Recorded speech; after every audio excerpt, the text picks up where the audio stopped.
Cheers, and welcome to the next episode of the Beach Court Podcast. We're back on American soil. My accent is horrible, and it's back to normal as well. But yeah, we're back.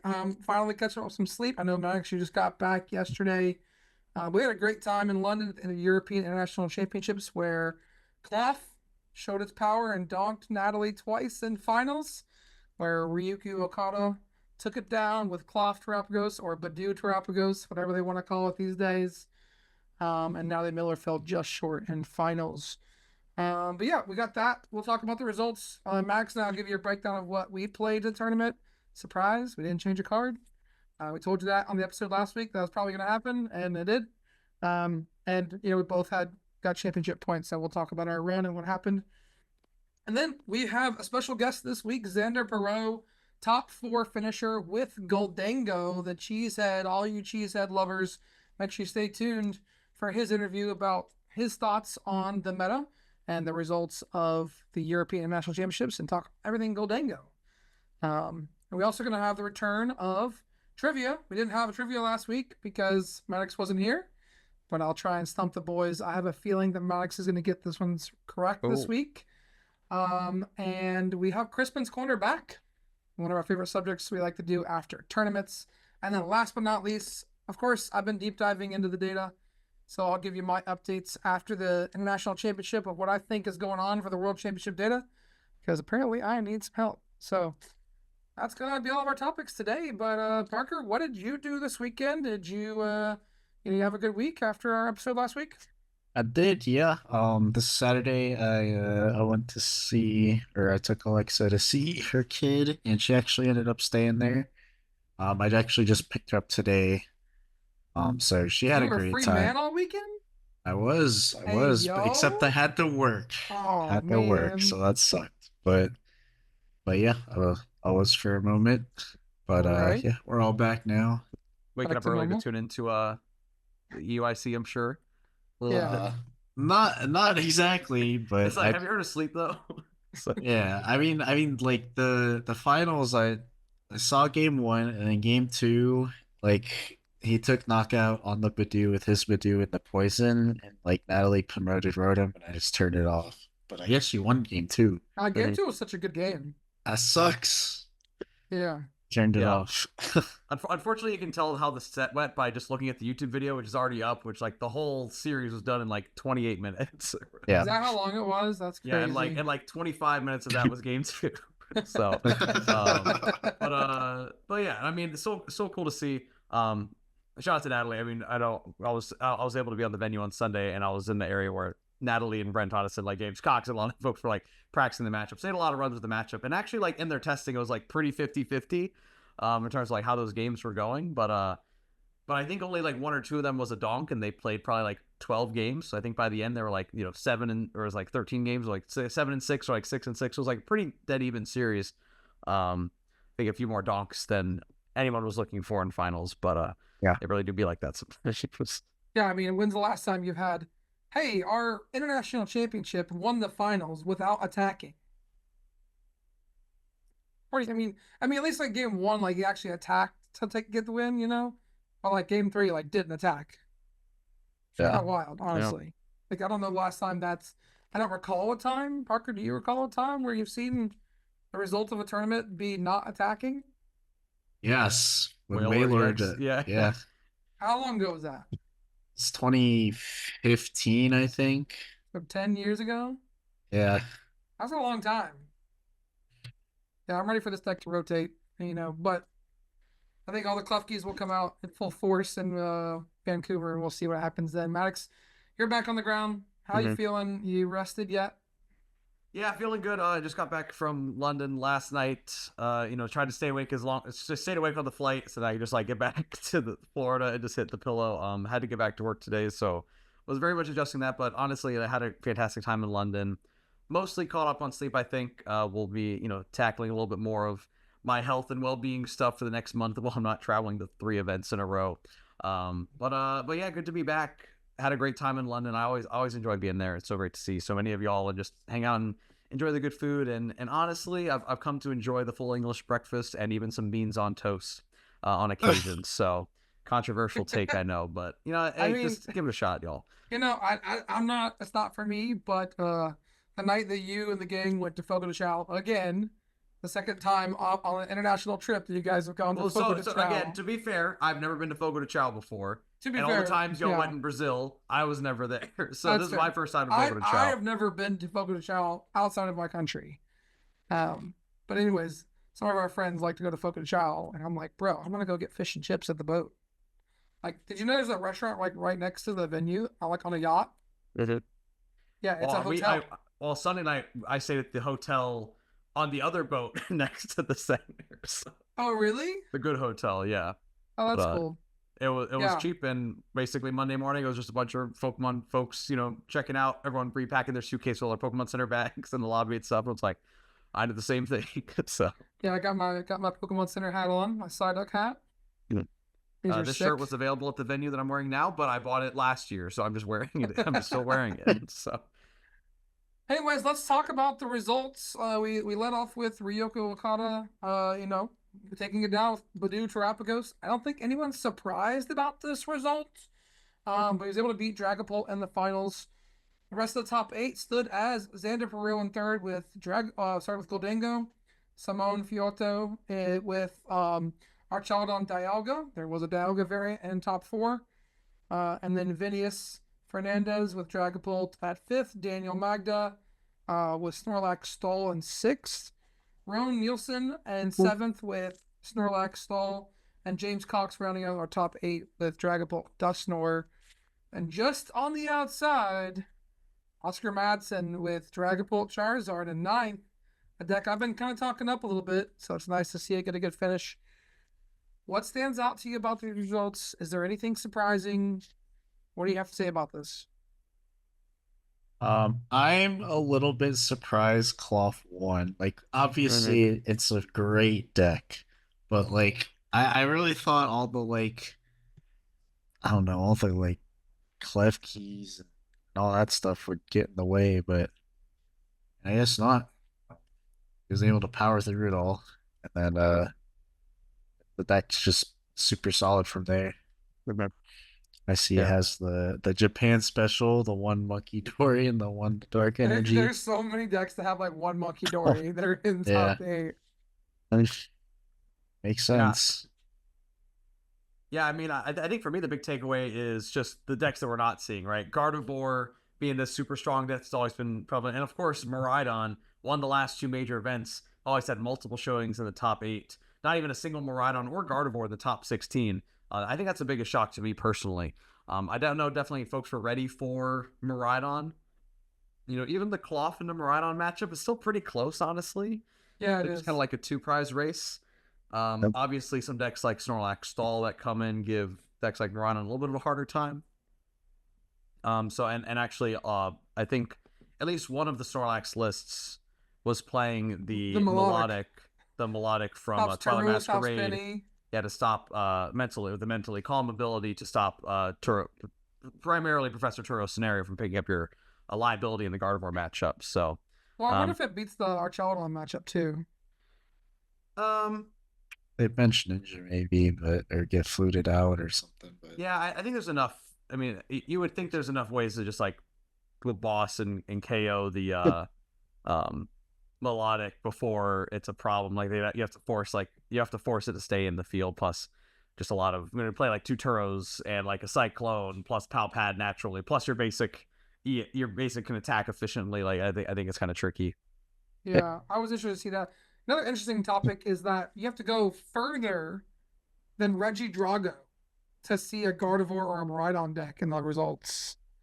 yeah, Regidrago deck, 17th place. Thomas Leone played 2 canceling Cologne in their list, and the other Regidrago that was right below it, not too far, played a Lost City in their list.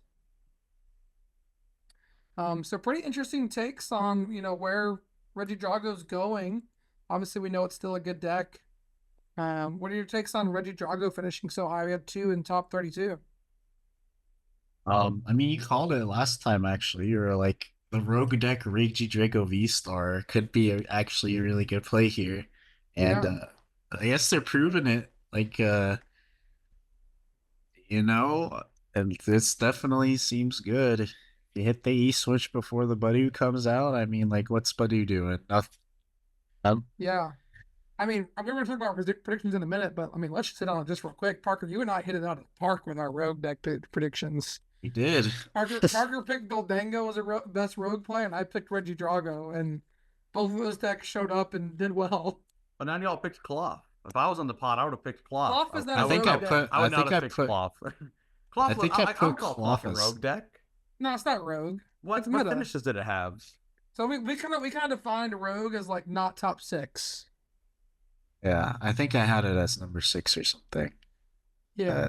Cloth had the top 4 in Merida, and that's it. I don't think it's rogue. I mean, it's a well-known deck. People are playing it.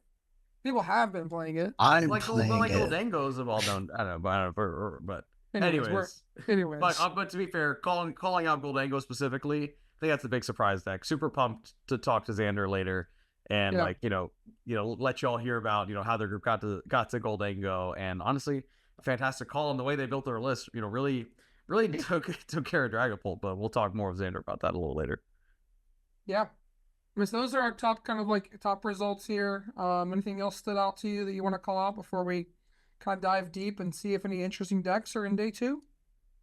I am a little intrigued. I guess that the 4th place Archaludon deck played the Dialga and also played Scoop Up Cyclone and not Scramble Switch. So I'm just like, how is he ever getting this attack off? Because like when I play it, I get the attack off like 1 every 10 games maybe, and that's with Scramble Switch in the deck. But like, I don't know. Like, if it works, it works. I've seen a lot of Like with Scoop Up Skyphone, it does make it easier to pull it off as well. You could Did he play double. Thornton? Yeah, he played a Thornton. Yeah, there was a trend of a lot of our Archaludon lists cutting the Dialga and then opting for like more Right. consistency or playing like Black Belt, trading other cards like that to increase your damage. So I too wasn't really expecting to see Archaludon list with Dialga in final. Sorry, not in finals, but in top 4. But props to Simone on an awesome run. I think the other call out is Grant Manley with again tied Oscar Madsen and Natural and the winning in to top 8. But Wow. a top 16 with Lost Box, and there's been a lot of chatter on Twitter got a about how lot of bad this chatter. list is, or about how good this list is, or about wow, good players can really play a bad list well. But a couple of key of the standouts here, right? No Pokestop, instead opting for 2 copies of Artisan. Played a Crispin, played a Roxanne. It did play the Sableye, but 2 Jet Energies. Really a teched out list. I think preparing for item lock and trying to operate under item lock. Some really cool tools. Being able to use Crispin to power up that Greninja under item lock and like a Jet Energy. Right, there's a bunch of cool possibilities. To switch and move around item lock. Some other players online weren't very complimentary of this list, but saw some cool innovations from Turbo Lost Box. A decent play that had some good success. Also saw some Lost Box running around with a Joltik that you could attack with. I did not see that. Is there one on day 2? Yeah, the 30 HP Joltik from, I forget which set that's from, but it's the one that It's from Stellar. Yeah, Stellar Crown. Yeah, so 30. Yeah, so again, just 30 HP, but for 1 colorless. Search your deck for 2 lightning and 2 grass energy. Attach them to your Pokemon any way you like. If you're able to get that in the first turn of the game, you can go switch card into a Joltik, attach an energy, bench your Iron Hands, and accelerate 4 energy onto that Iron Hand. So kind of cooking. Some neat innovations here, and again, I know we only have a little bit of time left of this format, but even the decks that are about to rotate, That's like pretty Lost good. Box, Yeah, I mean, that have been around for honestly, so long, excited to see how they continue to innovate with these last few weeks of the format. that's pretty solid. Plays the Gigas also. So you just put it on the Gigas. That's pretty. Oh, it's lightning. Oh, yeah, 8 Pokemon. That's pretty good, dude. No. It's like a 5th gate. Honestly, It's a double gate. It's a turn 1 double gate, yeah. that's crazy, dude. I'm with 2 in Lost Zone. Yeah, my Iron Hands is ready to go. Your turn, bud. Exactly. I mean, Or that's you play kinda... the Pikachu, right? You could go put, Yeah. you could go I'd put play on lightning grass on Pikachu. Pikachu, and then like lightning grass on Blood Moon or Zaluna, or like something like that, right? Like, That's kind of crazy. I mean, there's definitely some nutty combos you can pull off with this. Actually, So I'm sending it. I'm just kidding. The 2 Lost Box I played against, bro, they felt so free. Oh no, well, I know we'll talk about our runs shortly, but like the Lost Box that I played, I'd always kind of given I'd never actually played the Miraidon to Lost Box matchup these days, and I kind of always clowning anyone who says, "Oh well, Miraidon should be fine in the Lost Box. You just amp." And I played the matchup, and it did not go that great, so I'll tell you all about that later. Yeah. So let's talk about our runs real quick. Let's spend like 5 minutes each. I'll go first. Again, we played the same 60 that we played to Merida, and you played to Puerto Rico for a top 4 finish. Top 8, yeah. Top 8 finish. I was like, wait a minute, huh? So started off against Troudon, was able to pull it out 2-0, game 1, round 1. Hit a Raging Bolt, so I felt like Maddox. I'm like, crap, here we go. I'm hitting all the Raging Bolts. Sadly for me, my round 2 opponent, her husband is a Miraidon enjoyer.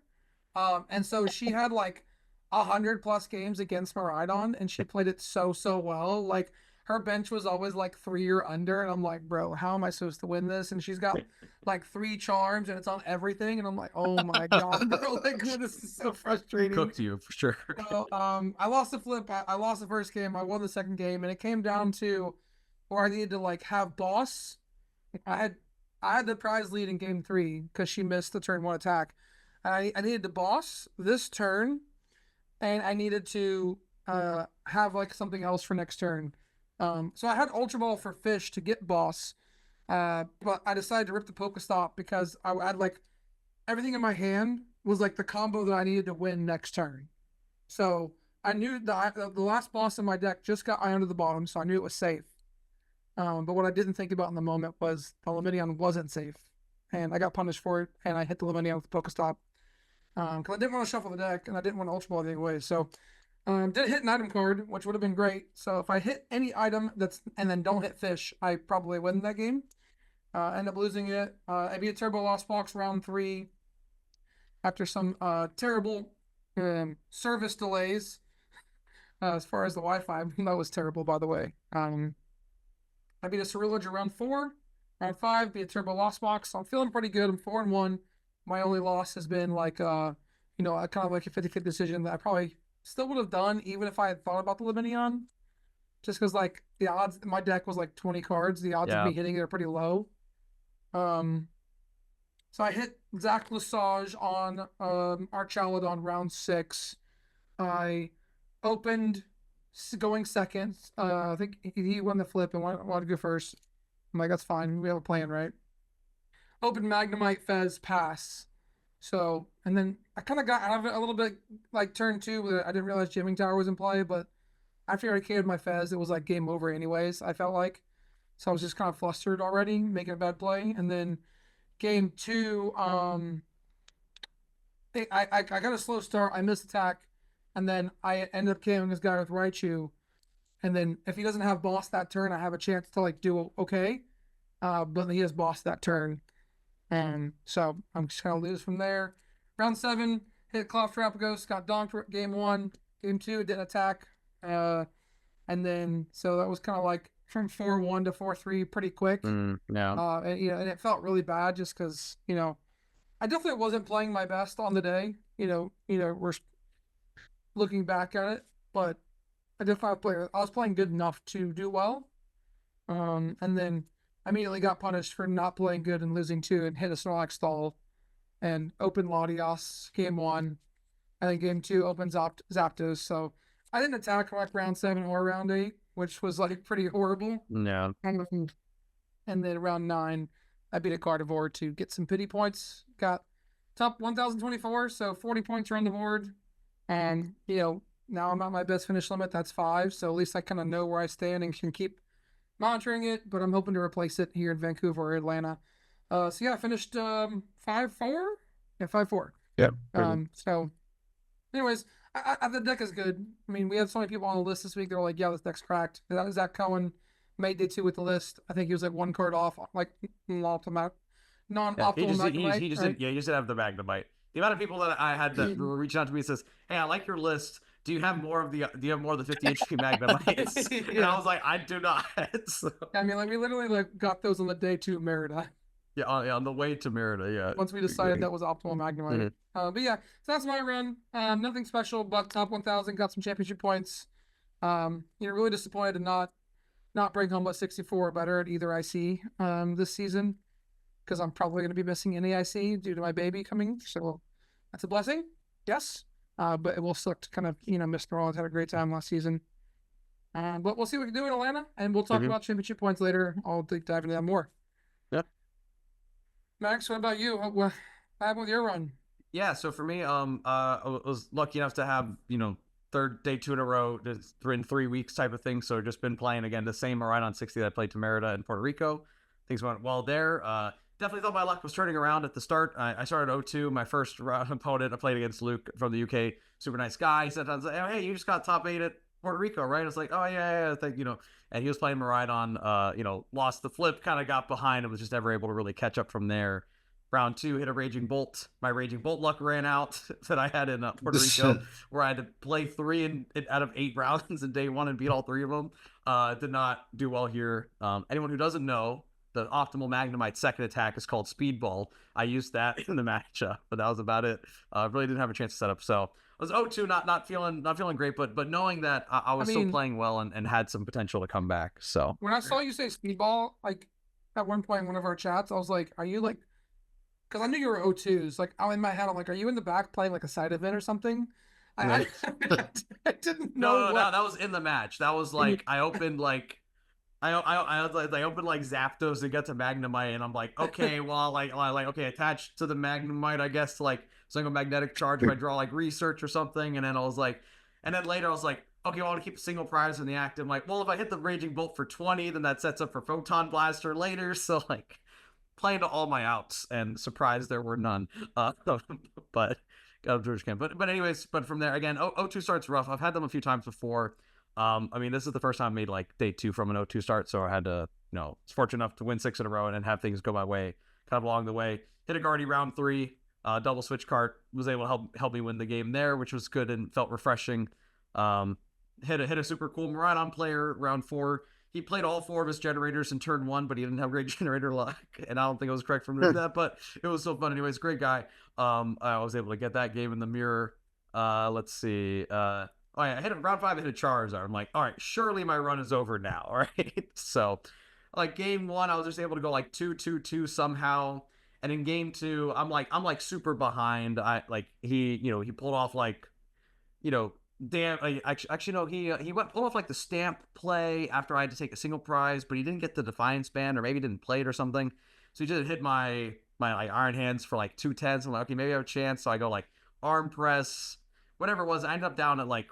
Actually, I think I went like Boss Fish for whatever it was. I was down to like 2 prizes left, and he had 2 prizes left. I was like, all right, all he needs is, I know he has Thorn in hand. He just needs Rod, Rare Candy, Zard. And I'm pretty sure he has like a 11 card hand. Flips the script for 3. He has a Pidgeot. He checks his deck. He's like, you got it. I'm like I don't know what he was missing. I literally just like went for that last play. I was like, okay, maybe he just doesn't have it, and he just didn't have it. So definitely feel like I got away with one there. But we'll take those again. Sometimes you kind of need the things to go right on the run, I think.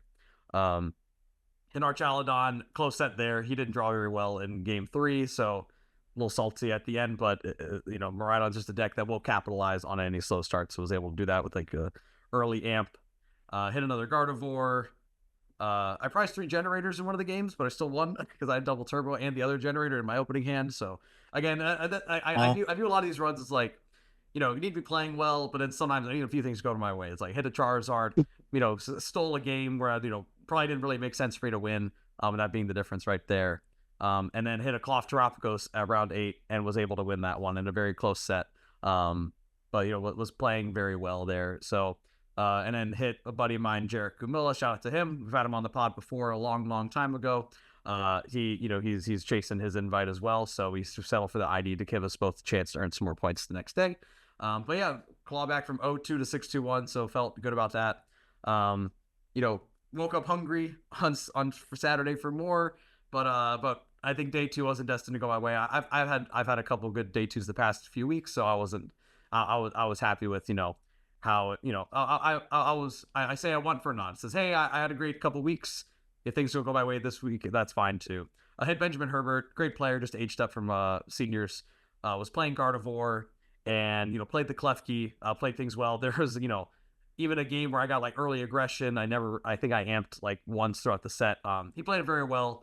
I also had a little bit poor draws at the start too, but you know, it happens. I was like, all right, not meant to be.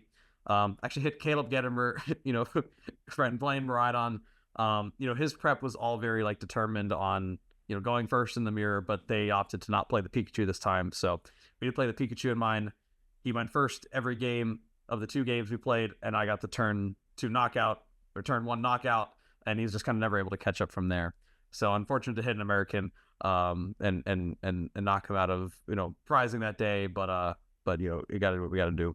Yeah, I saw the tweet. It was like, yeah, Caleb's already on his way home. Already booked a flight. Yeah, I mean, so okay. I mean, literally as I sit down, right? Because we were both 6-3-1, so we both know, like, you know, probably out for money. And again, Caleb has his invite already. He won a regional already this season, so he's chilling. You know, he was saying, hey, yeah, you know, I'm gonna, you know, and he was playing Miraidon. You know, I bought his guide from him for donating to the cause that he likes. So I mean, you know, Caleb's a great guy. But he was even kind of saying like, hey, honestly, if I don't win this one, I'm probably just, you know, my flight's for tomorrow, but if I don't win this, I'm probably just going to go see if I can move it early and fly home today. So literally, I mean, game 1 we play, his only line is like, if I need to miss attack, and like, and I have to use Magneton, but I'm able to avoid that. And in game 2, he goes first, I get the turn 2 attack, and he's just like, hey, you're good, I'm going to head home. So I think a little dejected from the day, but shout out Caleb, an incredible player. And again, and now round 12, hit the faithful lost box I mentioned just a little bit ago. Again, I'd never played this matchup in this format with like the new lost boxes, but I was like, oh, this should be fine. I just go turn 1 amp, and then, you know, and they have to get to turn 2 response, and that's gonna be so hard for them, right? It was not hard for them. I missed turn 1 amp both game. I missed turn 1 amp at the first game, and then they go turn 2 Pikachu KO my active, and I'm like, I can't KO this Pikachu. You have Blood Moon on the bench and trying to power up. I have to go like boss amp, but at that point I'm just like 2 far behind. There's really not any way to recover. I don't play any disruption. They can just kind of, you know, do whatever they want. I'm like, at the end, like, okay, maybe their last gate's prize, and it wasn't prized. So it's like, all right. So then as I was thinking about it more, so then game 2, I was thinking about it more. It says, okay, well, I probably just need to guarantee like a turn, like the first attack. So I choose to go first, actually, just to say, hey, I have another chance to, you know, play, you know, to see a few more cards in my deck to get another energy attachment. So I do that. And I am able to get the Iron Hands amp for 2 to take the first knockout, but, you know, they're able to go and set up a strong board, set up Pikachu, and have Bear down as a bundle target, making things really hard for me to work around. Plus KO my Iron Hands, and really I just didn't have enough gas in the tank, but didn't have the right, you know, combination of cards in my hand to pull off like the boss plus amp on the next turn. So things just kind of spiraled out of control from there, and I lost the set. And around 13, I hit. Was this the one I'm mixing my tournaments now. I think I hit a Gholdengo. Wait, no, that was Merida.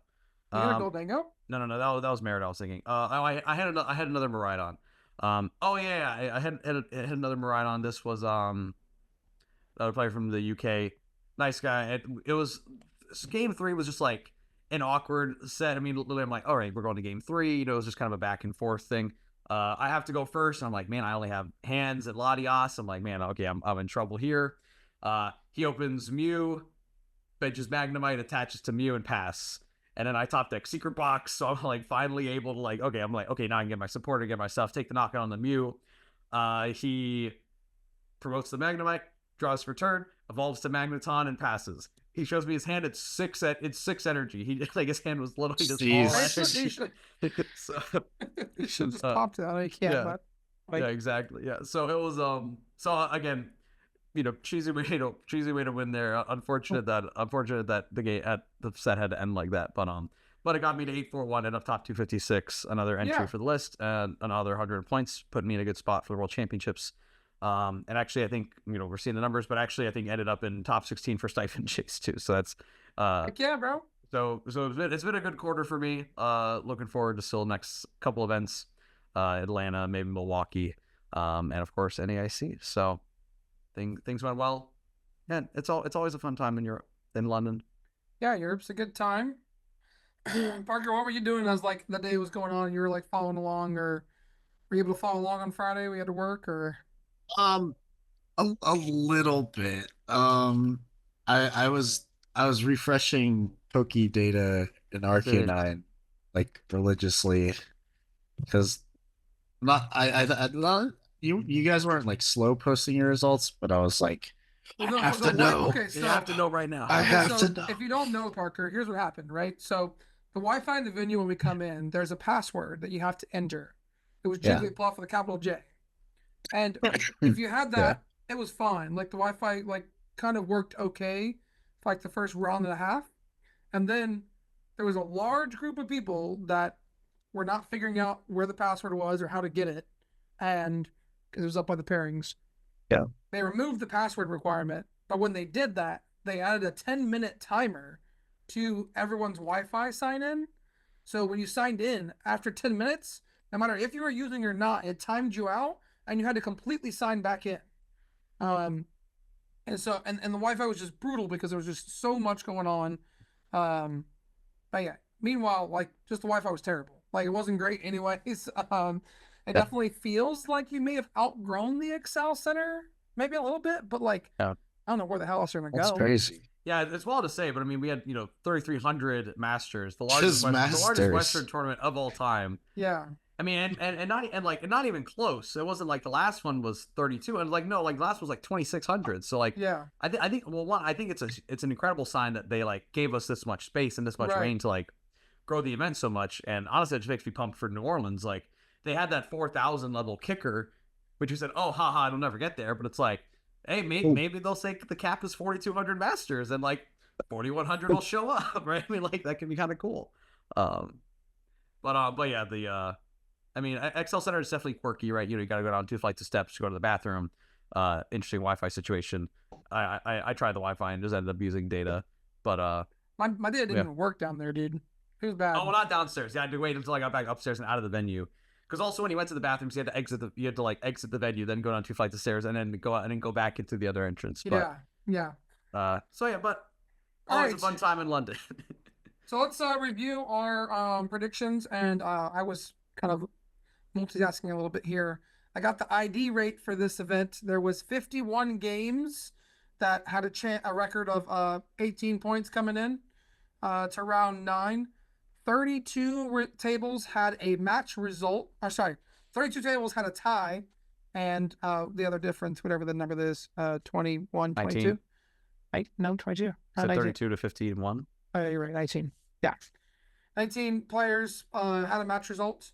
And 2 of those people out of those 19 were Daniel Magda and James Cox, Wow. who finished in top 8. So that's your sign, guys. Play it out in round 9 if you want a chance to do well in the tournament. Yeah, so it looks like tie rate was 62%. If you guys are trying to keep track at home, because the Limitless calculator now has an ID rate and it's automatically set to 0.8. I usually kind of bump it down to 0.7. Let's review the meta. So day 1, the meta was Dragapult at 18.3%, Gardevoir 12.3%, Harchaladon 11.7%, Miraidon 9.8%, Lugia 8.2%, and Cloth at 4.1%. So if we look at our predictions here, Dragapult, me and Parker both had it. We were both under percentage. Like Parker said 14, I said 15. We thought Miraidon would be second. Both of us did. It was down to 4th. We both said Guardy was going to be at 9 or 8. It was at 12. Our predictions are a little rough here. We both said Lugia would be at 7 something. Lugia was 8.2. And neither of us said Cloth was going to be in the top 6. So looking back at our predictions for the meta, we were a little bit off there, Parker. What do you think about that? I thought I put Cloth, but I guess I didn't. But what was my number 6? Guardy, you had Bolt, Raging Bolt, that's 6%. Okay. Did I have Archelodon on there? Yeah, you had Archelon at 8%. Ah, that's right. Yeah. I mean, Raging Bolt's all the way down to less than 4% at this tournament. Less played than Gholdengo. Crazy, actually, right? Yeah. Thank God. Yeah. Thank God. I think the big takeaway for me is like, I think we get into this. I think people get into this mindset of like looking at like recent tournaments too much, especially with Merida only being like 2 weeks before UIC. Like if you're a true Guardy gamer or a true Dragapult gamer, like you're not going to see Merida results and be like, oh, I should switch my pick because of it. And then especially Puerto Rico, like I don't know. People even care about what happened to Puerto Rico. I mean, Well, that's why I it thought was like a Raging week Bull away, was you gonna know? still gotta be up there, right? Because it was up there Yeah. in Merida.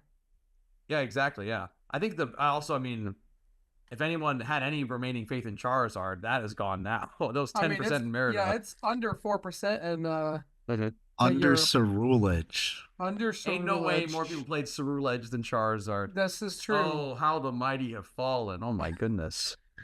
So our next prediction was the best rogue play. Parker said Gholdengo, which there was a large group of players that played Gholdengo, and to a top 4 finish. Xander Pero's interviews coming up momentarily. Stay tuned. I said Reggie Drago, 17th place. So Parker, I think you get that one. You won that prediction. The next question was, what did Tord play, or what would Tord play? Parker, you said Terrapagos. I said Pidgeot Control. We were both wrong. Tord played Dragapult. He played Dragapult Dusknoir with a Blood Moon Ursaluna. I think he also played Defiance Ban. I think he even played Dusknoir, did he? No Dusknoir. No, Dusknoir, just straight Dragapult. Yeah. I think the big takeaway from Tord is that he posted his list in his Tord's Kitchen Discord like the night before type of thing. So if you actually look, there's actually a decent number of players who played that exact 60. Yeah, there's 6 players, yeah. You know who But, didn't post their list the day before? I'm not going to say it. Anyways. But you know, Tord with a really cool list with the double Dominion, double Badoo, Latias EX to help to combo with the Blood Moon Ursaluna. Also played the Halucha, Return of Halucha with Dragapult. Halucha. Other cool calls. Yeah, did have the Defiance Band. Also, 3 bosses orders in Dragapult. Yeah, 1 counter catcher. Wild. And Unfair Stamp is the ace spec of choice. So I think really leading into like oh, you went KO'd my Badoo. Cool, I'm gonna go attach an energy, Badoo, Unfair Stamp. And like get out of it. It's like, okay, cool, now I'm gonna go Dragapult you. And I just win. Oh, you killed my Dragapult? Cool, Blood Moon. Like Yeah, that was interesting to see. Next question of prediction was, what's the highest placing United States player? Parker said Alex Shemansky. I said Isaiah Second. Bradner. We are both wrong. It's going to be Xander Pero, who will be on this podcast and here then less than 5 minutes, guys. We're almost there. who ended up placing higher? I think Isaiah Shemansky did. was Between the 70 two. and Bradner Isaiah got 55. 55. Very close. Very close. Mm. 2 good choices. Now, 1 made money, 1 didn't. It wasn't close. Ooh. All right. Next question was highest placing Charizard deck. Parker said top 16, not ASM cut. I said top 32. Survey says Oscar Madsen at 9th place with Dragapult Charizard and not ASM cut. So Parker got count? it like on. Yeah, it's a Charizard deck. Are you Absolutely. looking for any Charizard? Any count of Charizard Yeah, EX? any Okay, count gotcha, Charizard. gotcha. Yeah, so that Okay. counts. Parker got it on the dot. Top 16, no ASM cut, which is wild. Over Parker's just under go to like players in day 2. Dude. The over under was set at 300, and we both said over. There was 360 players in day 2. Shout out Connor Fitton for 360th place. With no deck? Or I don't know. He played happened there? Badoo Terrapagos. It did Oh, play did Blue he? Tropicals, yeah. Yeah. No, I mean, like, actually, yeah, just, actually, I don't even know if that's Tropicals. I think it was just the Badoo attacking deck. Oh, there's. Yeah, it Oh, was like that's a right. Badoo That's right. control That's deck. right. Yeah, this is like a control deck, right? Okay. Yeah, it's, yeah. I think, should I forgot his name from Australia. It's like the video that he had. Anyways, next up, ASIM cut 12 players was the over-under number. Parker said over, I said under. It was looking like it was going to be 12, and then 1 table tied, and from there on, it was a clean cut at 8, so there was no ASIM. So I think we're both wrong. I don't know. Yeah, we're both wrong. And then the winning deck, Parker said Dragapult. I said Lugia. We both know we're both wrong already. But Parker, That's I think we'll give closer, that one to though. you. You got finals. You at least got finals. I'll give that one to you. Yeah, where was Lugia? Yeah, for real though. Where is the first Lugia? 31st. Where is- Yikes. Below Reggie Drago. Below multiple Regidragos. Wait, 1 didn't even make top 32? Yeah, 41st Yeah, place top at the highest 32. placing Lugia. Holy Yeah, It but was this not is one Lugia's thing- tournament. That's one thing to call out as far as conversion rates. The top 6 decks, all of them had a positive conversion rate except for Lugia. Lugia went from like 8.2 to 5%. but everything else had a positive conversion rate, which is crazy. And then Gholdengo jumped from 3.9 to 8.3. It's pretty interesting to see that. It's tough to be Boogie right now. Let's see. Unless you're going to Vancouver, maybe. Ceruledge dropped off big time. It's not even on the list anymore. Yeah, anyways, that's our kind of review of European International Championships in London this year.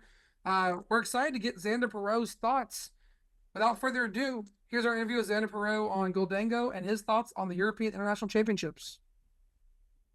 Hey everyone, my name is Eric Ridgway. I'm the host of the Beach Court Podcast. Thank you so much for listening to the podcast. And if you're enjoying it, please take a moment to like, comment, subscribe on this video on YouTube. It would really help out the podcast a lot. We've got more episodes, highlights, and more coming your way. Thanks for listening. And now back to the show. All right, everyone. Welcome back to the Beach Court Podcast. We have a special guest. We have Xander Pero, fresh off a top 4 finish at the European International Championship, another than Gholdengo Ex, but Xander, also a 3-time regional champion, top 4 finisher at Worlds, very accomplished player and deck builder in his own right, and part of a very successful testing group as well. So, Xander, how's it going? How are you feeling? I mean, feeling good. Nice to have a cut at a tournament, and haven't had one in the last couple of years. Kind of busy with college, busy with other stuff, and also just kind of not really winning. So, nice to be able to put a finish on the board, get top 4, get an automatic Worlds invite, and then also take home a sweet trophy at the same time. Exactly, yeah. Yeah, automatic Worlds invite is huge, man. I bet that's a weight lift off your shoulder. How you feeling about that? Feeling good. I think one thing for me is that I'm now enjoying kind of my working era, just graduated and everything. So being able to kind of put take some energy off, not have to go to league cups and league challenges every weekend to try and get points to accumulate that invite is nice. And also now take some pressure off my shoulders. Don't need to worry about like bombing out regionals in the future. So definitely a weight off the shoulders, and glad to be locked up. Awesome. And again, a huge finish. Like I said, it's been a few years since the top cut, but I think you showed up in a big way, right? The largest Pokemon tournament ever back in a top cut. So we'll get into a little bit more about your Gholdengo run later. But first, want to get to know you a little more. Want to let the audience get to know you a little bit more. So just going to get you some quick hitting questions and, get to know Xander a little bit. So first off, you said, so your name and where are you from, Xander? Where are you located now? Where are you from? What's some of your background?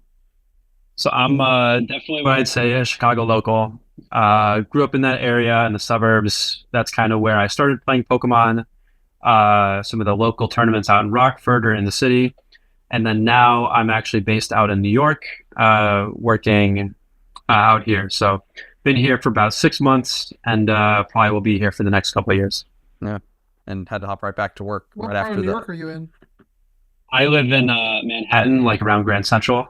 Okay. But I'm hopping around a little bit, trying to explore different parts of the city. Probably move out to Brooklyn in a year or 2 years or something. So Yeah, figure out where I'm staying.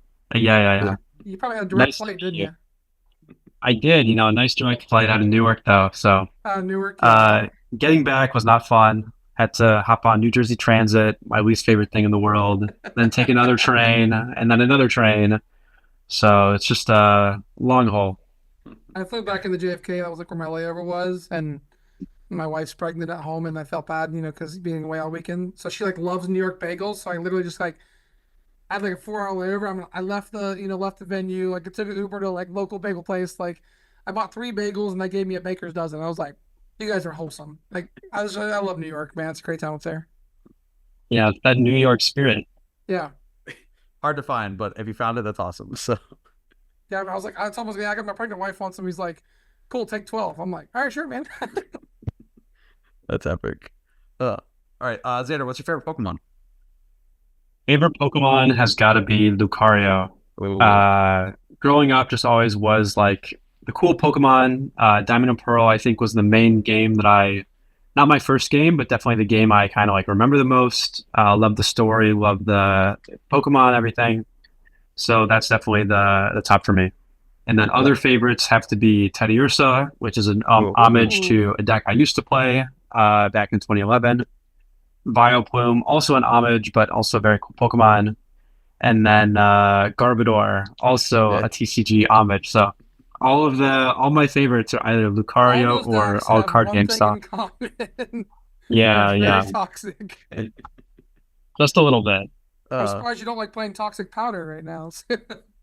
You know, if Hey, too somebody told me to too play soon, that, too soon. So- if somebody gave that to me, I would have played it. But we were all on the Gholdengo train. So we know your favorite Pokemon have to do a lot of TCG decks. So what does it say? You know, are any of those Pokemon the favorite deck you've ever played? What is your favorite deck you've ever played? I think my favorite deck that I would have to say is called Bear Hug.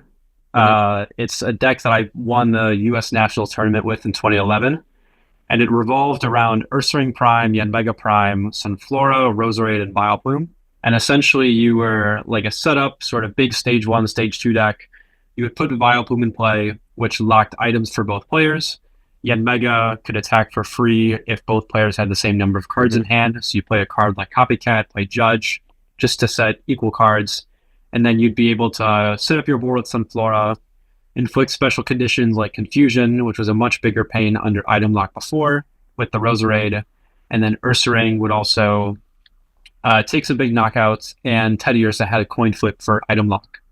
So that deck was kind of like very cheeky, pretty good into the meta, especially when special conditions used to shut off Poke Powers. And that's probably my all-time favorite deck. And then my more modern answer would be Espeon Garbodor, just because I love Trashlanch, Garbotoxin, Yep. toxic stuff, I suppose, according to Eric, but also a lot of skill expression in Trashlanch too. Yeah.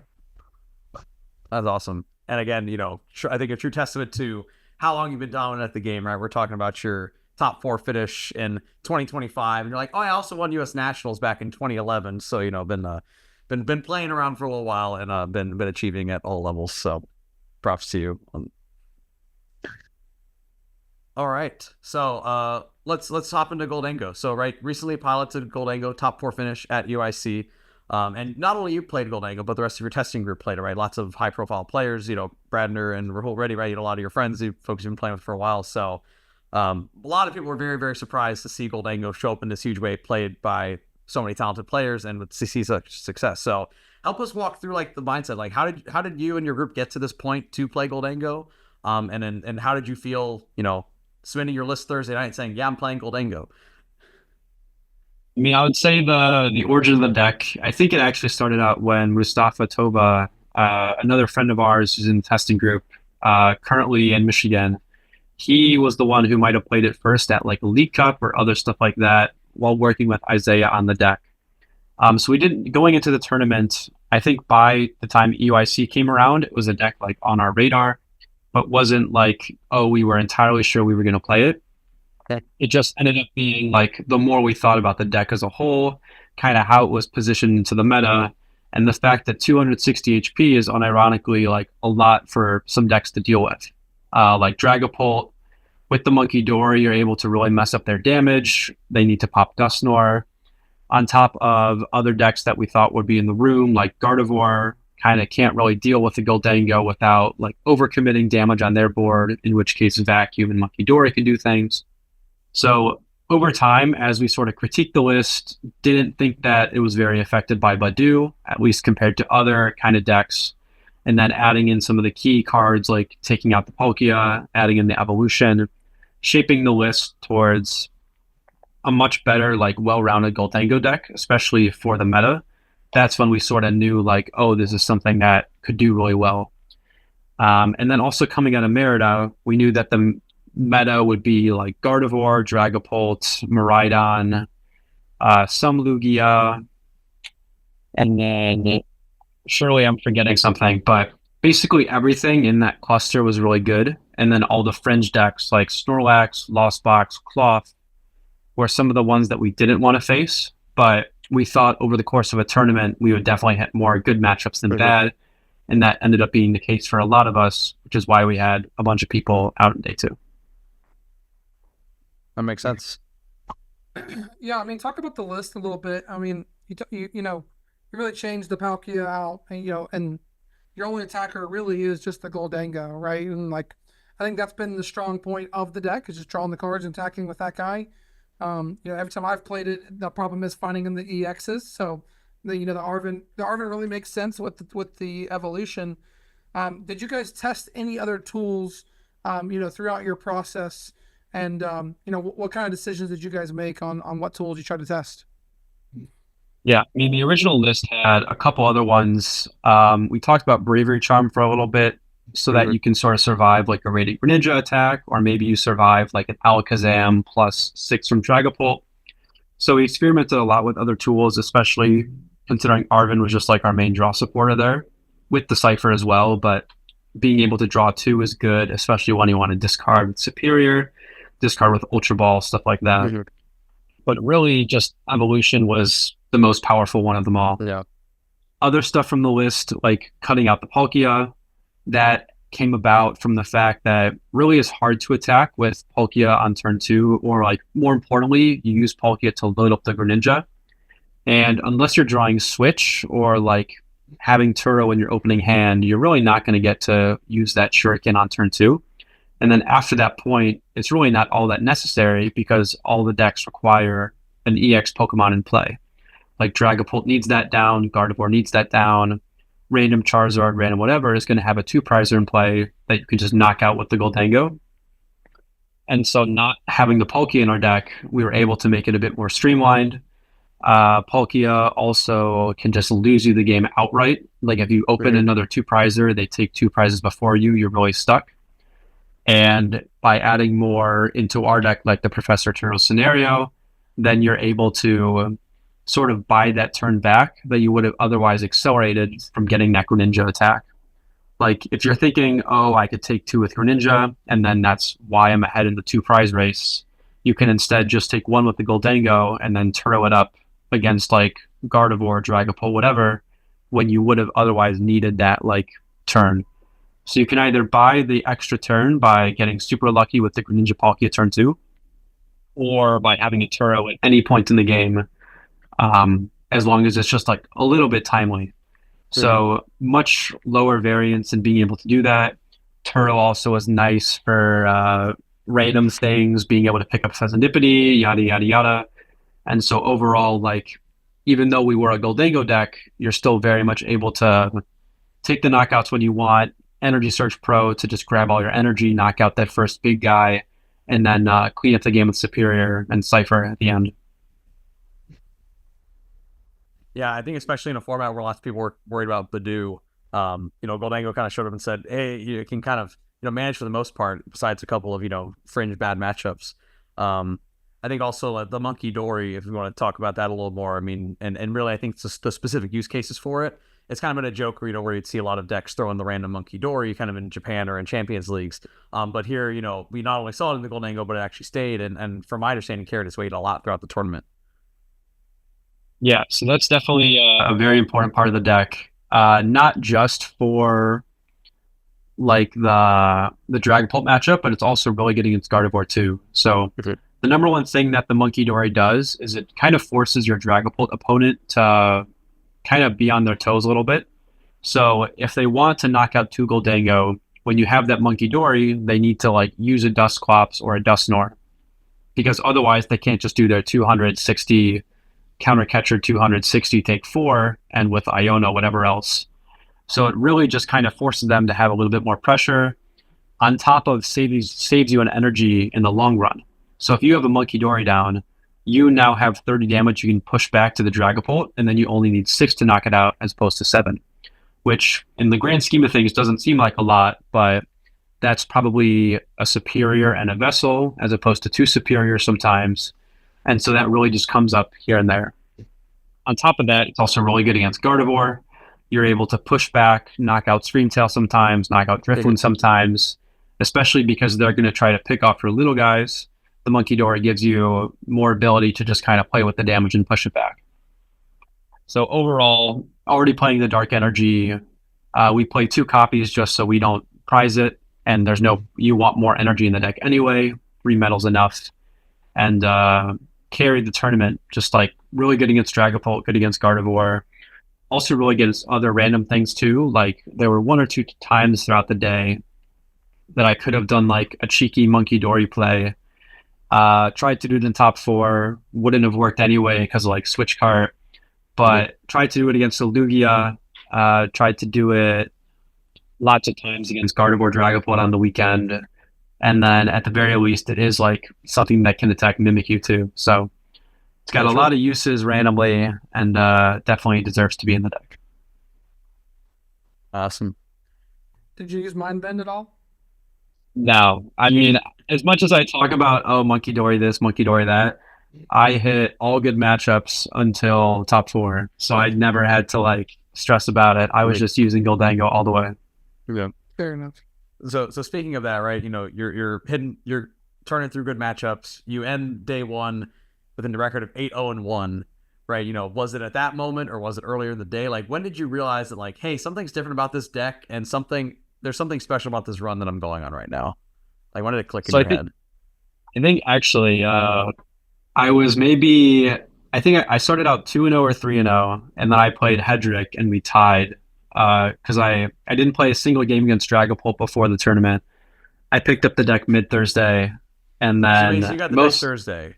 I got the deck Thursday. I played some games against Gardevoir. From the Gardevoir side, I played some games against Miraidon, and I was like, all right, like, we're chilling. But then quite frankly, I did not play that well. I lost game 1 because I played poorly.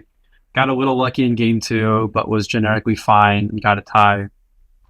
And then from there, I think I played like another good matchup after that, forget what it was. But then I realized like, oh, this deck is really good. And it's just like, from there, I actually I got a text from like a friend of mine and I saw it and I was like, I'm not going to respond until the end of the day. I need to lock in. And I went from 4-0-1 to 8-0-1. And then from there, I was like, I could sort of taste it a little bit. Like, I could see myself like doing really well, making top cut, like, oh, this is my big return. And then, especially after round 10, when I had the mirror match against Grant Shen, and then I won that one, the bracket was kind of set up for me to hit some Dragapult and stuff, some good matchups going in until top cut. And then it was like, all right, we're the chosen one. We got to win this one for the group. And that's when I could sort of like picture it. That's awesome. I mean, I know you mentioned the match with Hedrick. I mean, any other particular like key moments or like highlights matches from Swiss that you want to, shout out before we talk about like, your round 12 and then into top cut? Yeah, I would say against Oscar Madsen, which, oh wait, actually, I guess that is the round 12.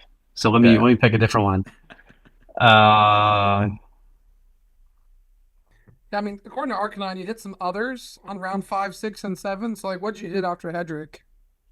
I wish I had the memory to tell you, but they were all good matchups. No thoughts, just coin bonus. No thoughts. Yeah. Coin bonus, superior retrieval, boom. All right, cool. That's pretty much all that I did. I mean, I was theorizing Dragapult a little bit just because I haven't played it, just like you haven't, but coming in, which is insane. How do you play around the Badoo there? I mean, do you think that there's enough energy in the deck to carry? Is it because you went from 10 to 12? Is that really what changes, Badoo's strategy there? 'Cause I think with 10, like, you probably can't beat Dragapult, right? I mean, so I've never played the deck with less than 12 because I just picked it up on the Thursday. But the number one thing is that's the one matchup that you want to go second against, because the way you lose is you don't get a wide board and then you get Badooed. Against Dragapult, you really want to get the 3 Gholdengo in play, just so that you're able to survive like a Dusknoir, whatever Dragapult shenanigans to clear your board. And realistically, that's just why you want to go second against them, to stop them from Badooing you. When you go first, you still got 4 pop in your deck. You can still have that Gholdengo go attach knockout in turn 2. They're probably not going to pop you afterward. So it can definitely be frustrating. If you draw poorly, you're going to get Badooed. You might lose the game. Excuse me. But it's definitely more than 50-50 favored with the Monkey Dory with the other pieces. So even though it can be a little frightening, it's still definitely your best matchup in the room. And you kind of gotta know that it's favorable, even though it might be a little uncomfortable in those Right. like first 1 or 2 turns. Right. Yeah. Are Your you guys top 8 choosing match. auto first or auto second? Like if you didn't know the matchup. Blinding first, and then second into Dragapult and Claw. Okay. All the Badoo decks basically. Yeah, the pretty Badoo much. decks, Force you yeah. to go wide. Other than that, get your be able to evolve quickly. So, all right, let's Yeah. talk about round 12. So hit Oscar Madsen on effectively a win and in, right? Spoiler, you do end up winning this one to go to 34 match points, like, and basically securing top seed. So tell us about this match, like how you're feeling going into it. Dragapult Charizard. Oscar played a very, very good tournament. Tell us about how that match went, and and that feeling of I'm locked in for top cut as a number 1 seed. So I knew going into it that it would be generically a pretty good matchup, just because, it's Charizard Dragapult. I'm the better deck in terms of taking knockouts. I'm quicker. I can pop him quicker than he can pop me. And then also thinking about, he probably plays Alakazam, not the Radiant Charizard, so I don't have to really worry about getting offset 2-1 in the price trade later on. No Dusknoir, so Iono shenanigans are less of a problem. The really one thing that I do have to be careful about is if I take 1 and then he takes 2 in any sort of case, if he can buy back those turns with Dragapult or Charizard, then that's where I can be under the water a little bit. I think in game 1 what ended up happening is I was able to E-Search Pro and pop a Rotom with a boss on turn 3. So this is before I knew exactly what was in his deck. And I went for this because I was like, all right, I just got to take the first 2, especially knowing that he plays Unfair Stamp. Worst case scenario would be I take a quick knockout, kind of too quickly. He comes back and Dragapult hits me. I miss the knockout on Dragapult, and then I'm super stuck. So that's how I could lose the game. So instead, I waited until I ciphered some more stuff on top, got the boss kill on the Rotom with 3 Gholdengo in play. And then here, he then hit me for 240 with the Charizard, I think. And then I popped the Charizard, maybe using Monkey Dory or something. He then Dragapulted, and then I bundled out the Dragapult because I didn't get enough from the Stamp or from the Iono to kill it. And I could pop a bench Pokemon for 3. And then I think Iono me to 1. And then I later stretchered the bundle or boss, killed something, and then won game 1. So very honestly closer than I expected, in the sense that it's still really hard to get through a bunch of fatties. Dragapult still is huge. Getting Stamped to 2 instead of Iono to 4 is honestly much more annoying than you think, especially if they don't pop you right away and activate the Fez. Yeah. So I was sweating a little bit in those matchups. Even though I knew I was doing well on paper, keeping pace with the knockouts and everything, it definitely could have gone worse had I not drawn as well in those games. Yeah, because Cypher can really select your next turn, right? And I'm sure you used it for that a lot. But with Stamp, it just disrupts your Cypher. Did you have any situations like that where you Cyphered and then he hit you with a Stamp? Did you know he was playing Stamp game 1, or how'd that go? Yeah, I knew he had Stamped before the match, and I don't think there was ever a turn where I Cyphered and then he Stamped me. It was more awkward in that I think to take that first knockout or that knockout on the big fatty, I needed to cipher for the cards, for the pro and everything. Mm-hmm. So I didn't get to leave anything on top. So that wasn't a problem for he stamped away my cipher. But then because he stamped me on 4, it's I wasn't able to then use cipher later to then set up for the Iono to 2. Right. So the other alternative would be he Ionos me to 4. I now have 4 cards instead of 2. In the event that I even was able to keep something with Cypher, that's going to set me up for another Cypher. So the fact that I wasn't able to sort of build up any momentum made it a lot harder and a lot more dicey to deal with it, especially knowing that I couldn't just take a quick knockout on turn 2. With 1 Gholdengo in play, getting stamped and then getting smacked with the Dragapult, I would certainly lose the game because I just need to draw Arven or Cypher for the pro to then kill the Dragapult. But even then, I'm on odd prizes. There's no Dusknoir coming or anything like that. I could still very much just lose by not being able to get 3 big knockouts after getting Stamp, Iona. True. So you do end up coming away with that set. Any other highlights from that set that as you brought it home? Yeah, game 2 at the very end, I think he Iona me to 1 or Iona me to 2 or something. Yeah. And I basically was sequencing to draw through my entire deck. I either needed to find boss and 4 energy, or I think my superior and both stretcher and an energy for my deck to 7 pop the active. So like I had 2 different routes, and like I'm trying to sequence correctly, sort of burn everything down. And I'm pretty sure I did everything correct or mostly correct. Like nothing egregious, like missing out and drawing a card, like thinning a Pokemon or something. But at the very end, like I had to use Stretcher for Fez and that removed the possibility of winning with the knockout on the active play. And then I had 3 cards in deck, and one of them was Superior. And it's like, well, if the Superior is the bottom card, then I lose game 2 and we tie.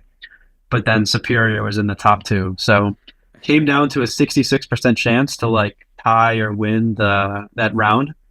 But like in the grand scheme of all the probabilities, it would have been so unlikely for me to miss because I drew 12 other cards that turn. Yeah. So yeah. But it was very much a sweat at the end when it's like I need the Superior or I just I don't get there. Yeah, but you got there, locked in a number 1 seed. So how many times did you prize eSearch Pro? Did you keep count? Maybe like twice, to be honest. It was really low. I mean, that's not much. Yeah, I think I didn't go to many game 3s, considering I just won a lot of sets 2-0. So I think maybe I would have been I maybe played 30 games on the weekend because I had 15, actually 9 plus 4, but 1 was an ID, so 12 plus 2. So 14 rounds. I maybe played 32-ish games. Wow. Like 4 game 3s, maybe 5 game 3s, 6 game 3s. Impressive. And then I only prized Evo a couple times as well, which was pretty important. Yeah, I'm surprised you guys didn't play 2, honestly. It's just a space thing. Like yeah. You're only ever going to use it when you go second, or like you go first and you get Badooed or something. So it doesn't come up often because that's only ever happening against the slow matchups. In the fast matchups, you just have to start attacking on turn 2, no matter what. Yeah. Plus, when you're choosing blind first, a lot of people are choosing blind second in the format. You probably just end up going first when you wanted to a lot, type of thing. Yeah. Mm-hmm. Makes sense. So, all right, we're gonna talk about top 8 now. So you go from a very favored matchup again, the Dragapult matchup against James Cox. I think that's a great match to kind of show the matchup. Even when he's able to go Badoo you early, they can't ever really take a 2 prize early, and then you're able to kind of constantly chain those attacks. So you had a very favorite matchup in top 8, and then you hit probably one of the toughest matchups in the room against our eventual champion in top 4 with the Cloth Terapagos, or more for you, the Badoo with Mochi Terapagos deck. So tell us about how top 8 felt, top 8 and top 4, and how that run felt for you.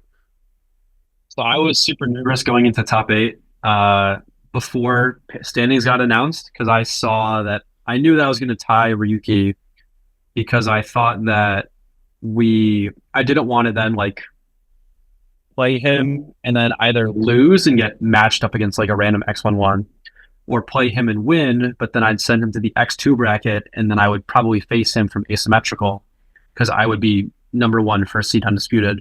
Mm-hmm. So I thought just tying so that we're next to each other more or less would be the safest thing. But what I didn't realize is that there were 2 Snorlax playing at X2, and then they both won and made it into cut. So I could have very easily just paired into one of the Snorlax in top 8 and then instantly ended my run because I can't kill a Cornerstone. So once it got announced that I was playing against James, then I was like, all right, like we're so happy.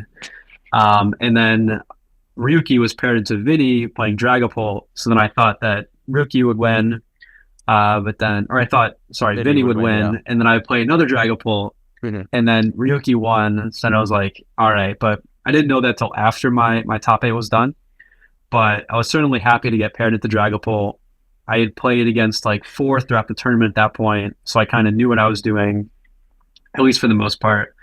and then was able to draw pretty well. Thankfully, he prized the Badu in game 2 just to like make life a little bit easier, and then was able to take it. Good. Yeah. And then top 4, right? And I remember your interview saying like, hey, excited about top 8. I just learned I'm playing against, probably the worst matchup in top 4, so we'll see how that goes. I know you tried to cheat some games, but it was pretty tough when they can KO your single prizes under item lock. Yeah, there were a couple of big moments in those 2 games that really just like set me back or really like screwed me over. Number 1 was when he like got around the bundle and was able to just start killing gimme ghouls. Because he was able to Badu kill a gimme ghoul in that game 1 with the boss, and then I couldn't use the bundle to like clear it off the board for the rest of the game because I needed to then like I had 1 energy, so I killed the Badu, and then if I use bundle, he's going to push like a 1 prizer, but I need to kill the Terapagos with the Mochi, and then the same thing happened again, and then I couldn't ever like rid my board of easy targets for him to knock out. At this point, I didn't even know that he had Kieran in his deck, so like I would have. He just had 1 more way to like knock out that that final Gholdengo, so I probably would have lost anyway. But then like getting that gimme ghoul knocked out, so he took a prize and just didn't clear my liability was annoying.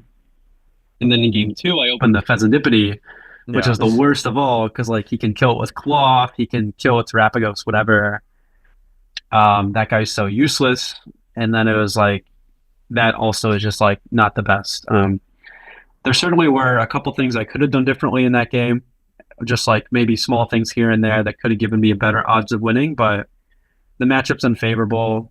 Probably like 60-40 at best. 65-35 is probably a better sort of analysis of what it is. Mm-hmm. So wasn't too upset when I lost. Just wish it was a little bit closer. Maybe got to like actually take the first 2 prizes or something, but yeah, it happens. Okay, I mean, I know we were rooting for you, but I'm sure leaving with the top 4, leaving with another Pikachu trophy, and World's Invite. I'm sure you're feeling pretty good about that. So it was kind of full circle, playing all toxic decks and then hitting the toxic deck in top 4 with toxic powder. I mean, if you consider, if you think item lock and ability lock is toxic compared to like the deck that won the finals by donking twice, like I don't know, I can't really argue with that. All right, well, let's talk about your deck again heading into the next few events. So Gholdengo, right? You're the de facto Gholdengo, source for all knowledge at this point. So again, I don't know if you're going to Vancouver or other future tournaments, maybe not locals if you're busy, with your World's Invite, but anyone playing Gholdengo, for these next few tournaments, how do you think it's positioned? Do you think it's a deck that can still, build off of your success, or think maybe you need to change a couple cards to have the success that it needs in maybe Vancouver, some locals? Yeah, I mean, I think the list is pretty perfect. You can't really change anything to make it better against the bad matchups. Like a lot of those decks just beat you on paper because they're less linear. Cornerstone, you just can't kill Cornerstone. Lost Box, they just have Pikachu. And so if you want to like tech for them a little bit, you could throw in Cologne in the deck, but even still, you're probably going to lose anyway. And then for Cloth, it's like their deck is unironic. Like their deck just Badu's you and takes a prize. And then unless you take 2 after that, you're stuck. And there's really no secret sauce you can put in your deck to do that, just because the Badu item locking you is so strong. So I think the deck is still like in the same position as it was for EUIC. You just have to be worried about people now picking up Cloth because it won the tournament, especially at like upcoming locals. That's probably going to be more popular, unlike Vancouver. People at Vancouver will play like whatever deck they want to play. People at locals might be more likely to just pick up the winning deck because they want to play it. So be mindful of that. But overall, deck seems like it's still in a fine position. Wouldn't change anything about the list. And then for post-rotation, haven't thought much about it. I'm still trying to figure out what's rotating and what's not rotating. But I looked before this. Greninja and like Heavy Ball, I think, are the only 2 cards you lose, right? Pokestop too. Oh, Pokestop, yeah. So I think it's still really viable, especially as like... Right? Yeah, but we're not playing Irida. We're playing Arvin. Don't worry. Yeah, you guys didn't play Irida. The big thing, I think, is that other decks might just be better at like taking 2 first. Like, for example, that Noctowl Terra deck that just like Crispins and takes 2 with Ogre Pawn seems kind of annoying because then you just don't set up your Gimmigholes. Other things that seem annoying would be like that wall deck because you just can't kill a Cornerstone, and no amount of canceling Cologne is going to get you through that unless you play like 2 or 3, maybe like Silene or something. I don't know. So it's definitely still around, but you kind of have to be mindful of like the new shenanigans that aren't gate kept by the current standard decks anymore. But Gholdengo as a card still really strong. Coin bonus. You have all the glue that holds the deck together. You have Esearch Pro, but just kind of be thinking about how you're gonna beat those bad matchups now. Whether you got to change the deck, maybe you don't play like a straight Gholdengo deck and you play like other stuff too. You have all the energy types to play with, so maybe you have like a backup attacker that beats those specific matchups. So there's a lot you can do with it. It'd be fun to experiment with. There's a Gholdengo Dragapult deck that ran around a little bit at one of the Champions Leagues, so something cool. like that. So maybe there's something there. Maybe you'll even show up with it at a future tournament. So I gotta keep that, see what it's about. I'll find the list and send it over. So Yeah. Eric, any other closing questions on Gholdengo format, UIC, any of that? No, I'm good, man. Thanks for coming on. Appreciate it. First, yeah, Xander, real quick, I want to give you a chance to shout out, any shouts you have, any sponsors, and where people can find you. Yeah, I would say you can find me on Twitter, so it's just my name at Xander Pero. I don't post much, but that's definitely where I would post if I do. And other shout outs would be for the testing group. So Isaiah, Rahul, John, Keon, Victor, Little Bakari, Big Bakari, Mustafa, everybody that was there at the tournament joined us playing the deck. Everybody who was also just like there to support, parents, friends, everybody. So really great to have people support when I win and when I don't win. So they're all really great friends and great people, and I'm glad to be able to prepare for tournaments with them. Awesome. Xander, it's been great having you on. Been great cheering for your success. Big top 4 with Gholdengo EX for the United States. Again, top 4, fantastic finish. And thanks for joining. Yeah, thanks for having me. All right, welcome back. That was Xander Pero with his take on Gholdengo and why they played it. Really interesting to hear him talk. So hopefully you enjoyed that. If you did, press the like, comment, and subscribe below. We got some bigger guests hopefully planned for next week. We're still working on someone else for next week. So stay tuned to who that is. But before we get to our next topic, which is Crispen's Corner, I have to go into the trivia segment. I had multiple people talk to me in London about the trivia segment. I had one specifically say that, like, I have to ask you guys how many EXs are in sets. I'm not doing it today. So you got time. Yeah, good. Yeah, Journey Together is way too far. Yeah. So I need a lot more time to not study for it. Yeah, so you got time on that. I think this question, it's going to be easy for you guys. But since I was deep diving into the data, the World Championship data, this is about the current standings of the North American North American top 125. So according to Seagrove TCG, which is a website that you could use to look at the top X data, it doesn't include locals. It only includes your best finish limits from all the major events. Out of all the top 125, out of 125 people, there's only one that is in that top 125 that only has one finish on their record. Who was the player? One finish in North America, but that is currently in the top 125, right? Correct. Currently in the top 125.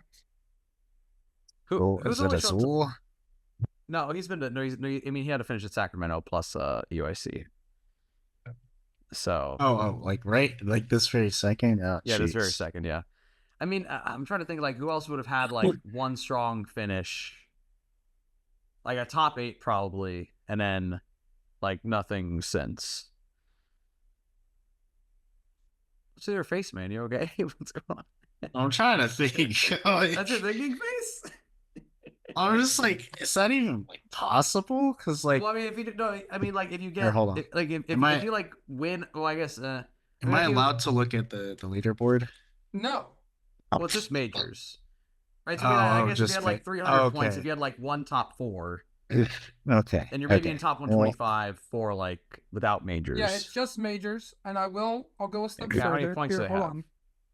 I'm not gonna give you their points because that's not fair.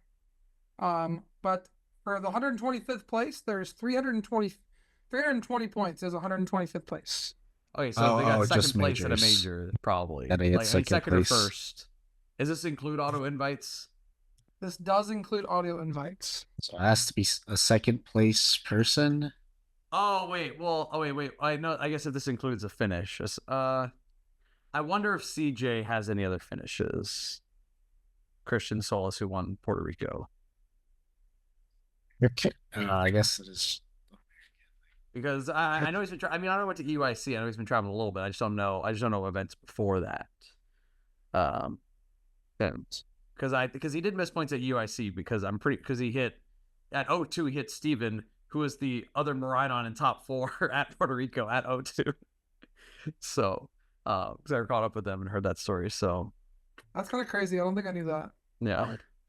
Parker, anyone else you can think who got like second place at a regional and then hasn't really done anything since? And North America? Yeah, that's what I mean. It's a kind of a I can't think of anyone. Honestly. I mean, Xander just got 500 points, but or however many points for top 4, but he had a top 16 at Louisville. I guess it could be people that top 8 at IC. I guess it could. Yeah, I guess it could be a good finish at an IC. I probably just gotta go. I think probably my best guess right now is CJ Christian Solis. I don't know who else who would. I just don't know if he has other finishes. But I know he would definitely have his in. That's probably the best guess. I'm gonna be honest with you, because he is in Puerto Rico because I don't know how much he's traveled. Well, so wait, you said he has. Oh wait, no, that was the lowest amount. Was 320. Yeah. So winning they is have at 350. least 320 points, which means probably second place at a regional or first place at a regional. Okay. Even like Mauricio has more points. Has other major finishes. So I guess we just gotta send it, right? All right, we'll lock in Christian Solis, CJ. All right, there is only one player on the top 125 with 350 points. It is Christian Solis. Yeah. Congratulations. I had a feeling you'd get that one. When I was deep diving, I was like, that's a pretty interesting question. So like I went to like other countries and I was like, okay, let me look at the leaderboard. Is there more? Like every other country had like a lot more because it's like they're not as competitive. Europe is actually pretty competitive. But like 100%. But like looking at OC, I see there's like a lot of people that are in the top X that have just one finish, but that makes sense, right? So, yeah, congratulations, you guys got it right. So well done. Yeah, shout out Christian. Cool. Shout out Christian. Yeah. All right, next up, let's get on to our Crispen's Corner. Maddox, why don't you fire up Arcanine, give us 2 random matches, and Parker and I will tell you who wins that match. Yeah, exactly. So again, we'll be sharing our screen for this next segment. How Crispen Corner works is we go and generate 2 random letters from our random letter generator, and I need to move the thing so I can actually see all the different screens, but it's fine. We'll figure it out. We do want to give a shout out to Play Pokemon, who posted the winning list, but then immediately after that, right after finals, posted the links to the RK9 roster. So again, just seeing more and more about these rosters getting released earlier so we can bring them to you quickly. Let's see. I need to figure out a better way to do this. 1 second. I forgot how to move this. Oh, we'll make it. Just drag it. Is that as simple as that? Oh my gosh, it is as simple as that. I'm a professional Zoom user, everyone. But anyways, so we'll go in random letter generator. A couple letters here first. So we're gonna go with TW versus TD. Oh, so we got those names. TW. Camille Twilight Twice Fun. Masquerade. All right. What? Twice Fun? Wait, what? That's what's listed on there. And versus as we have Camille Twice Fun, Bugaleski from Poland, versus Aaron James from the UK. So I think we give a look at these lists and see how we his, do. wait, no, his name is Camille Twice Fun, and then Bulkowski. That's his And last name. Wait, Twice Fun? Yo, that's crazy. Wait, what? I don't even care what the matchup is. He won already. He won already. All right, let's take a look at these decks. So we have Gardevoir Raging what? Bolt versus regular That's what- Raging listen, Bolt. you were trying to scroll through and you were struggling. I was waiting. I thought I saw Gardevoir Raging Bull, and I was like, wait a Whoa. minute. Whoa, hold up. All right. Right. We got some cooking already. Bro, This is it's why we have Crispin's cooking. Corner. So first of all, right. All right, Yes, let's sir. You get your Raging break Bolt. down this list. We got Gardevoir Okay, Raging sorry, Bolt. sorry. This is a known deck ish. Is At it? least I've heard It of it. was in I heard it once Japan before for on a little Twitter. bit. Yeah. But basically, the whole idea here is you're using, Raging Bolt as your attacker, but instead of powering it up with Teal Mask Ogerpon or Rasadas, you just use Gardevoir to just cheat energy back into play every turn. So we have a 4-4-1 or 4-4-2 Gardevoir line, plus we still have a Drifloon, a Fluttermane, and a Screamtail. Hey. One Monkey Dory, because why not? Also, the Bunny Catch Gallade to find Search your Sada every Sadas, turn. You're gonna find and the two song. Holy Raging Bolts to attack mackerel. with. So, How many pal pads? one Palpad. Four There's a Arvin. trolley for Arvin. Hey, you're a trolley build. You just, you go. I guess you go like you probably set up like Gardevoir, and then you can just bench Raging Bolt and start swinging. But how are we summoning so fast? Well, I guess maybe maybe you could just play like your Gardevoir deck, and then if you go hit like something, you just blow them up. I don't know. Could you imagine like you're playing against Gardevoir and they go like concealed cards away lightning? You're like, huh? You got the Fluttermane in here, 2/2 stretcher, the one boss, Impress Trolley, Hill. Moonlit Hill. What's the energy count? 6 psychic, 2 lightning, 2 fighting, and 1 dark. Okay. 3 vessel, 3 buddy puffin, no nest ball. But I honestly, I guess you play trolley. Trolley. I Like guess like Jolly. you can just go Arvin for like you open a roll to go Trolley. like Arvin for like go trolley for Greninja. You roll to Raging Bolt attach like, and you go Evo. You go attach. I don't know. Kind of cooking. So first of all, shout out to the This is arts. We do have 2 crazy. mismatch of Gardevoir EXs. We have one from Paldean Fates, one from SVI. Someone hook up our boy Twice Fun. Right, I guess I don't know their gender. Someone hook up Twice Fun. But and then on the right we do have the full art plus the golds Raging Bolt, nice little variety, some good bling. So this all is across the straight, board. straight Raging Bull with a Briar. straight and a Raging Bolt. Crispin. Briar and Crispin. Ooh, and the Iono. We're cooking a little bit. 3 nest ball. All right. 3 nest ball, 1 ultra ball. All right. How are you 6, ever 3, 3. fighting Pokemon? Wait, why are we playing 3 Nest Ball? Wow. What the? Hey, let them cook. As we say in the business, let them cook. The business. That's showbiz, baby. 2 Vessel. Hey, let them cook. That's all I'm saying. Well, 2 trekking shoes. They love their 2-ups. Just and 2 vacuum. That's the spicy tech to me. So definitely didn't want to be Gardevoir. Listen, y'all. The Battle of Raging Bolts. We got the Raging Bolt with their favorite 2-ups. Does have the vacuum. It's going to come up pretty big if a Raging Bolt Gardevoir ever goes in the Drifloon. Who do you have? Who do you got? Which one are you taking? This is tough, man. This is so tough. hard. I don't know. I guess the faster, more consistent deck is probably gonna win here. I mean, because like, I mean, if this guy Raging- prizes trolley, you lose, right? yeah, No, but Alright. like, they have 3 Bunny Puffin. They're fine. the guy on the right, they'd go Raging Bolt and they just start attacking early. And basically they're saying, hey, if you kill me with Raging Bolt, I'm just gonna knock you out back with a Raging Bolt. So, and then if you Drifloon me, I'm gonna vacuum it away because I'm playing 2 vacuums. So maybe in the theoretical match of Raging Bolt Gardevoir versus Raging Bolt with only 2 vessels, maybe Raging Bolt gets there half the time. Perhaps. I don't know. There's so many hypotheticals. But I think just off of pure, just all consistency. I mean, I don't know. Yeah, I don't know either. It's tough. Yeah. Honestly, It's- I'm thinking like I Raging think Bolt Gardevoir can just have a single prize board at the start. Yeah, I can, and Like then you just build up a big hand. You can then go you swim could with just Gardevoir if you need to. I mean, like on turn I 2, mean, you it's can go like gotta Gardevoir, be counter catch your KO. Like it's gonna be Evo. If you don't Evo, you don't win yes. as the Bolt Gardevoir player. But even Yes. if you Evo, after you Evo, you have to find your Gardevoir EX and your Gallade to find your 2 of Sada. no, you don't even need Sada. I mean, you can just go Guardy attack. You can go You're like not- Guardy counter catch your monkey. Yeah, or you Like, Your Guardi- one slice counter catcher? I mean, go like Guardy counter catcher. Yeah, I mean, It's it's like scream for tail Urban. their And then you go, squawk, or you go and scream then it's just tail, like, over you know, from there. without. I don't know. Don't. Then you drop the bolt. No, the deck on the left is not consistent enough. Sorry. Well, you got Trolley into Evo. No, I see your point though. I mean, I think totally definitely to be said about just the straightforwardness of Raging Bolt getting off the ground. Maybe there's a little bit of consistency issues with not being able to find all the Pokemon you need. Maybe you have a little harder time that turn 1 attack. Honestly, on spice factor alone and with the single prize board state, I'm giving a slight edge to Raging Bolt Gardevoir. I think. Is it just I for the definitely wouldn't know what I memes? was doing Who if could I hit say? it. I think that. I think I'm gonna give it to the left. Twice Fun's deck. There's no way. It's twice as fun as regular Max, Raging Bolt. We've had Alright, some we'll requests. run I'm gonna the need you match. to. I'm gonna need you to save it.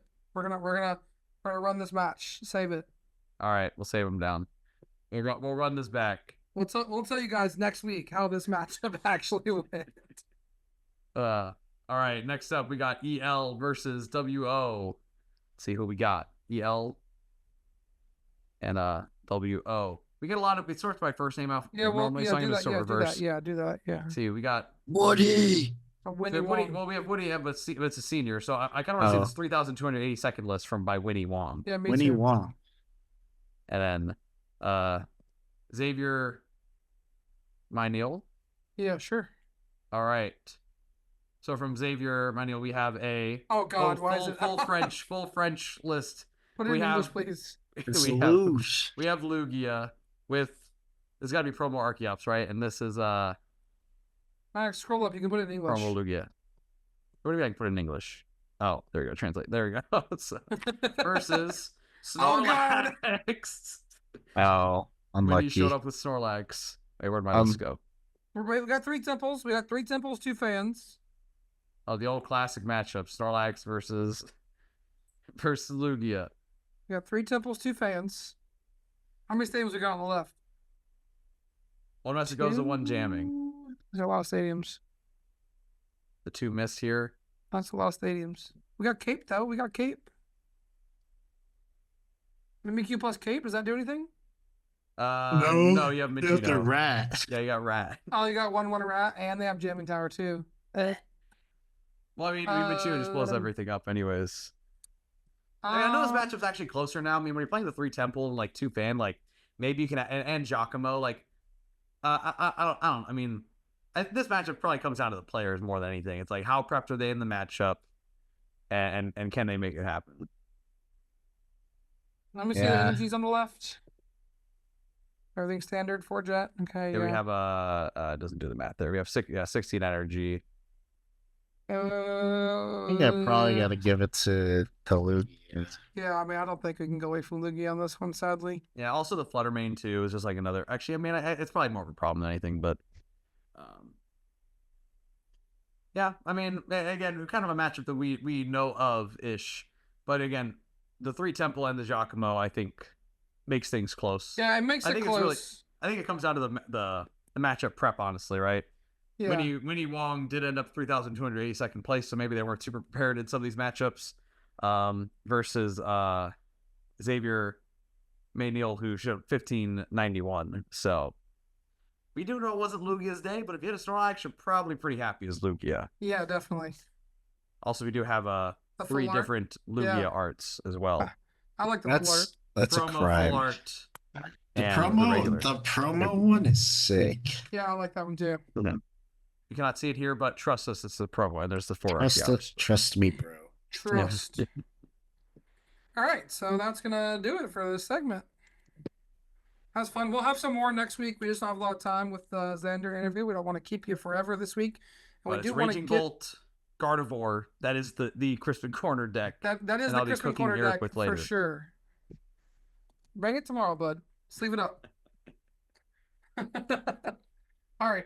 So let's jump into the data analysis for the World Championships. So I've been talking about the World Championship data going on for a while now. I kind of I've been gung ho saying that like I think the number is 750.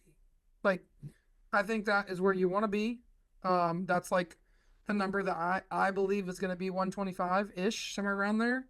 Um, and the reason why I get that calculation is because all the data analysis that I do. So I'm going to run you through the data that I've done. I've got two separate sets of data I want to talk about today. First, I'll talk about the 125 as a holistically, and then I even went a little bit further from 75th place down to 400 on the North American leaderboard. This is North American data only. I kind of called that the chopping block, 75th through 400, right? Whatever. Assuming there's 400 people going for it, right? Whatever. So I'm going to go through top 125 first. So out of the top 125, 91 players have now reached their best finish limit, and their average CP across those 91 players is 522, and this is majors only. Does not include locals. We're just going to assume that everybody maxes out at their 260 and not worry about it. There is 25 players that have 4 finishes, and their average combined is 466 points.